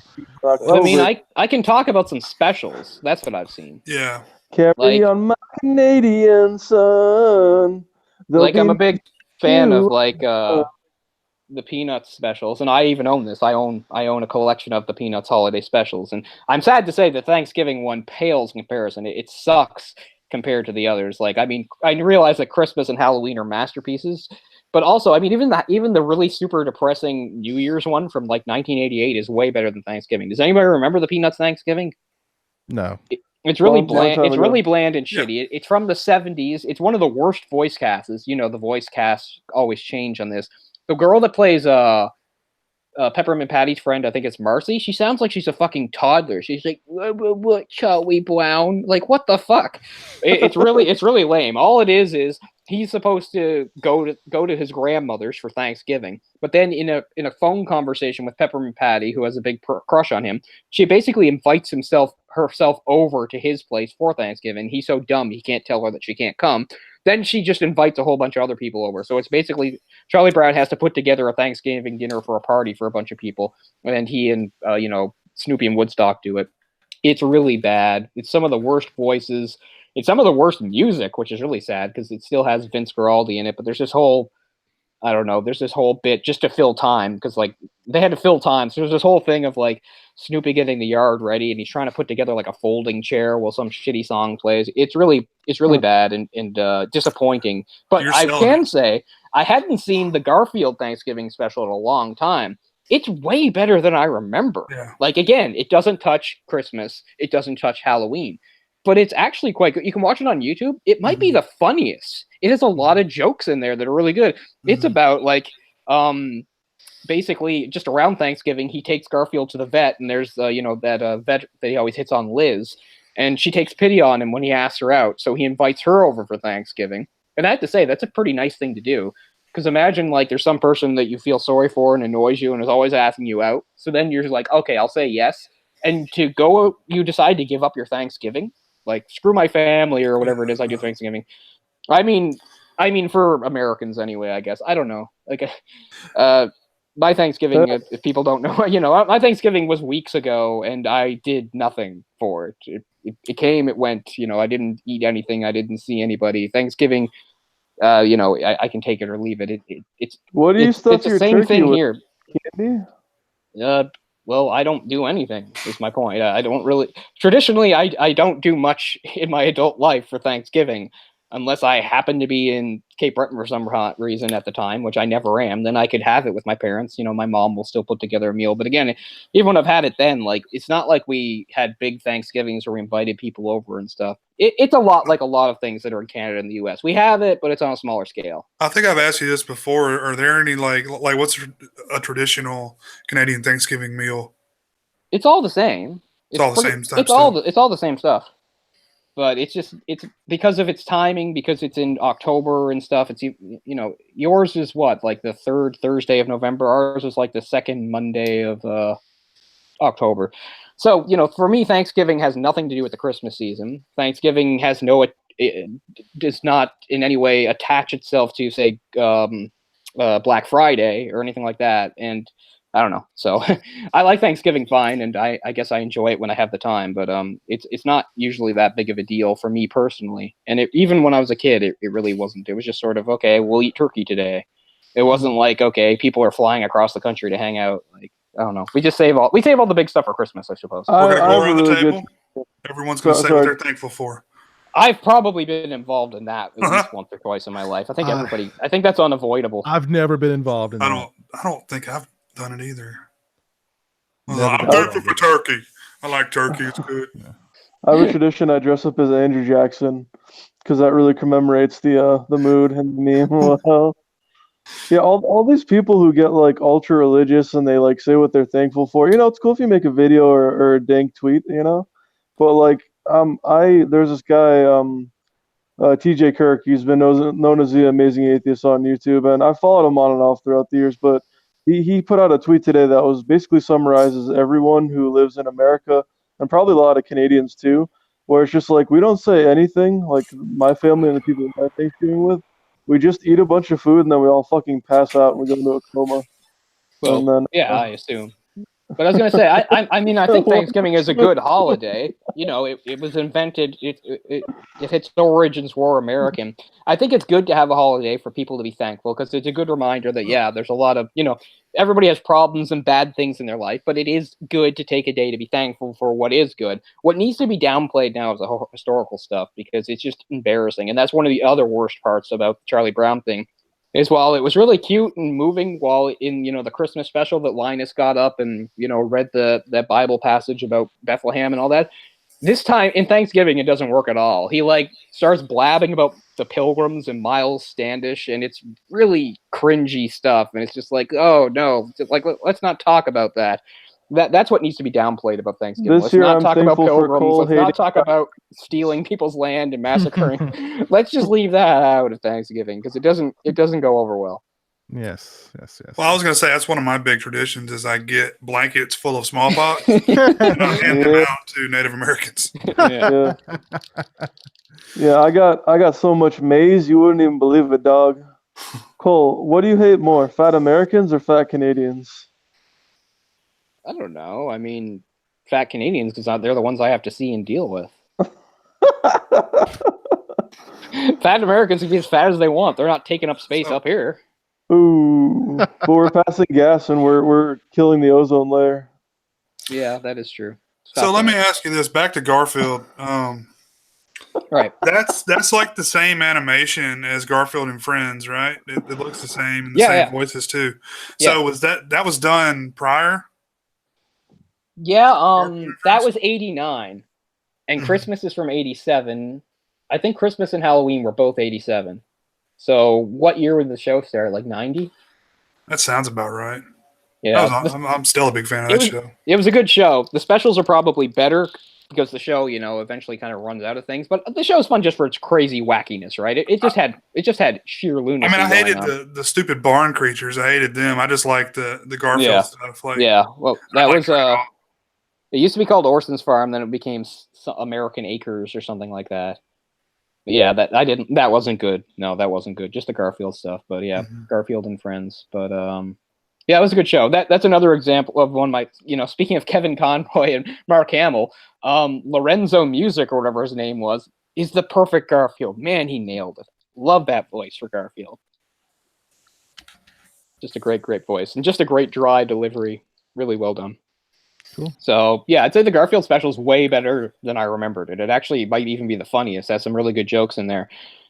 There's a great part where he's trying to get dressed and he's talking to Garfield to psych himself up for the date, and he goes, "What am I doing?" He's like, "I'm a man, aren't I, Garfield?" And Garfield goes, "Well," even stuff like that is great. But the Peanuts one is really flat and bad. Cole, you're about to have a fat Brit moving to Canada very soon to take up some space. Steven Seagal is moving to Canada soon, so too bad. Welcome to our country. I'll be there with a gift basket with hockey pucks and maple syrup. Let me know how the poutine is. I've heard good things. Poutine is spectacular. Poutine. Canada's a lot better than the UK because you can't go to jail for making your pug do Heil Hitler. So Canada's pretty dope. I'm glad you mentioned the poutine because actually that's what I had for Thanksgiving. You guys might remember I tweeted it. I went to the Wendy's and I got chicken nuggets or whatever and poutine, and that was my Thanksgiving dinner. Don't be fooled. There's a lot of poutine and poontang all the time. Doesn't have to be Thanksgiving. That's all year round. See, look, he doesn't give a fuck. He's like how I want to live my life and take after Snoopy. That's kind of like what Cole does. He just doesn't care. Just lays on the top of his doghouse. Doesn't give a fuck. I'm a World War I flying ace. Oh, goodness. So happy Kwanzaa, guys. Indeed. I don't think there's any other specials I've seen. I mean, those are the big ones, obviously. All day on Thanksgiving, DJ Donnelly, we have a game called Hand Egg, and it's pretty fun. Let me ask you this, Orc. Have you spotted any good Black Friday deals since Black Friday is nearing as well? What I'm gonna do is I'm gonna get on my Gronkowski jersey, and I'm gonna go into various stores, and I'm gonna have a stiff arm ready Heisman pose, and I'm going to not harm anyone, but gently brush them aside.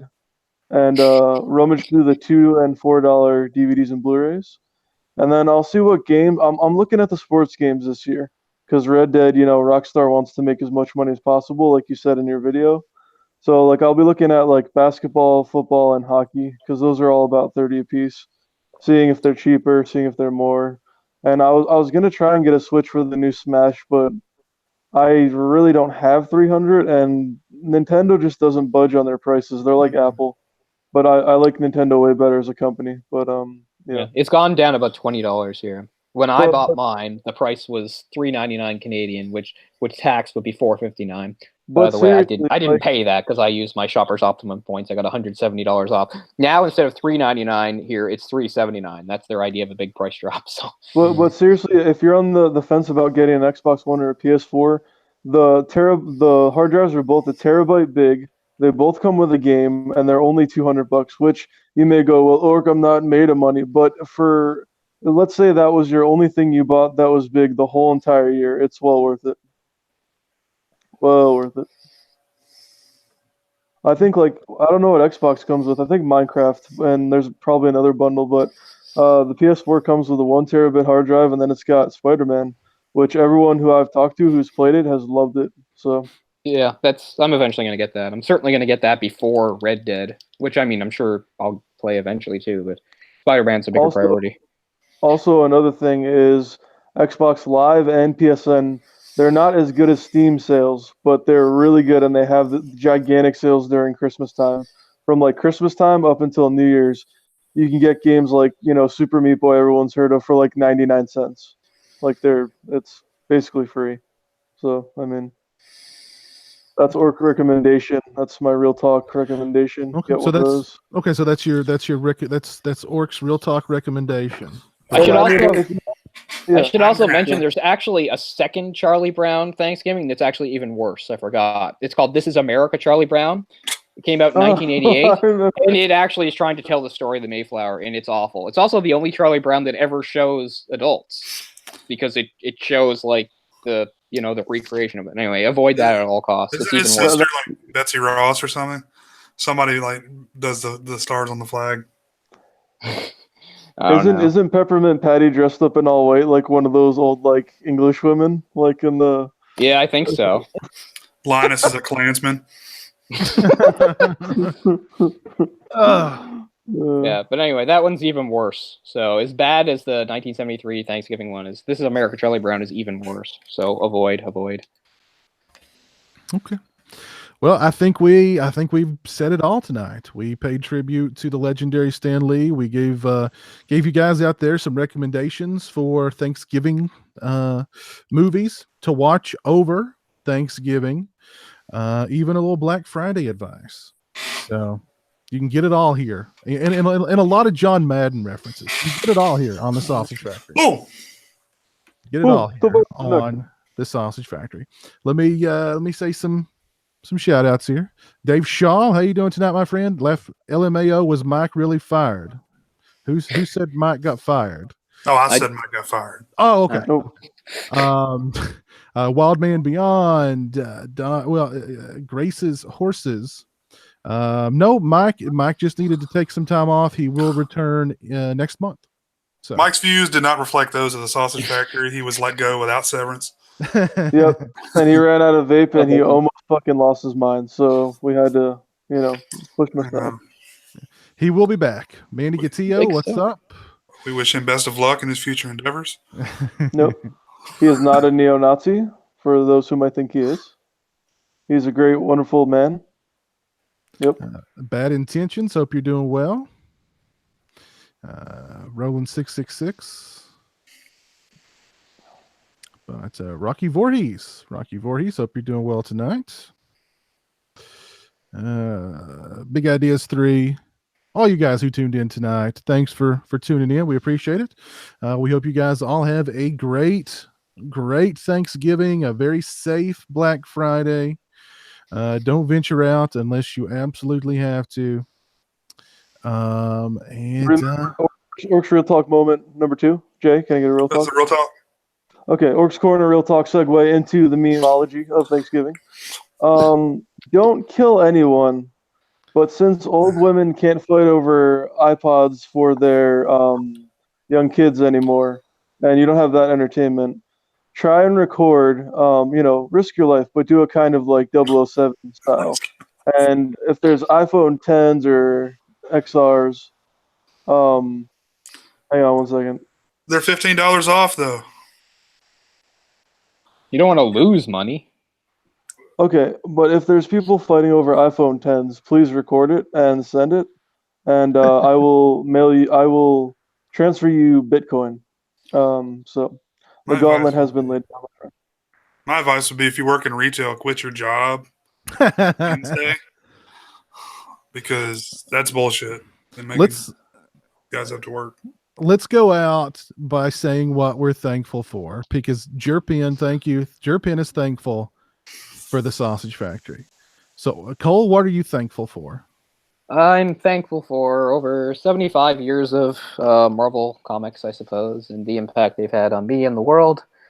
And it's, like I said, it's very sad that one of the true legends has died and stuff, but I'm very just thankful for his contribution, his legacy, and yeah, just what it did for me personally. Whether or not I ever wind up actually getting to write comics or not, it will still always have had a big impact on myself as a person. So I'm very thankful for Stan the Man Lee. Very nice. Orc, what are you thankful for? I'm thankful for the internet, most of the time. Thankful to live in North America. Pretty dank.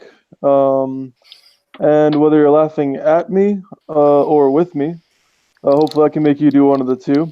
I don't really give a shit which, but yeah, that's pretty much it. And Thank I you for guess the health click. and all that fucking hippie shit too. But yeah, sure. Peace, love, groovy. Yep. What about you, Stingray? I'm thankful for pizza. I'm thankful for all the viewers of the Sausage Factory. I'm thankful for Blood Rage and for me discovering it. You know, the chat's blowing up, Stingray. They want a Stingray spotlight. Do you have anything for us tonight? I mean, I know I just keep saying it over and over again, but I got to say Blood Rage. I mean, it's right there on Prime. Perfect transfer. Make your holidays nice. There he goes, guys. There he goes. There's no excuse for you not to watch Blood Rage this Thanksgiving. Absolutely. I'm thankful for the Sausage Factory Nation. I'm thankful for you guys who joined me tonight on the show. I'm thankful for all of you viewers who tuned in tonight. And again, have a great Thanksgiving. Have a safe Black Friday. And we will see you guys in December when the Sausage Factory returns. And I do believe we will have some very good shows in Thanksgiving, some very memorable, or I'm sorry, in December, particularly one show that will probably break the internet, but I don't want to hype it too much. I don't want to hype it too much, but we may break the internet. So just fair warning there. But all right, guys, have a great Thanksgiving. Take care. We'll see you next time. Peace. True believers.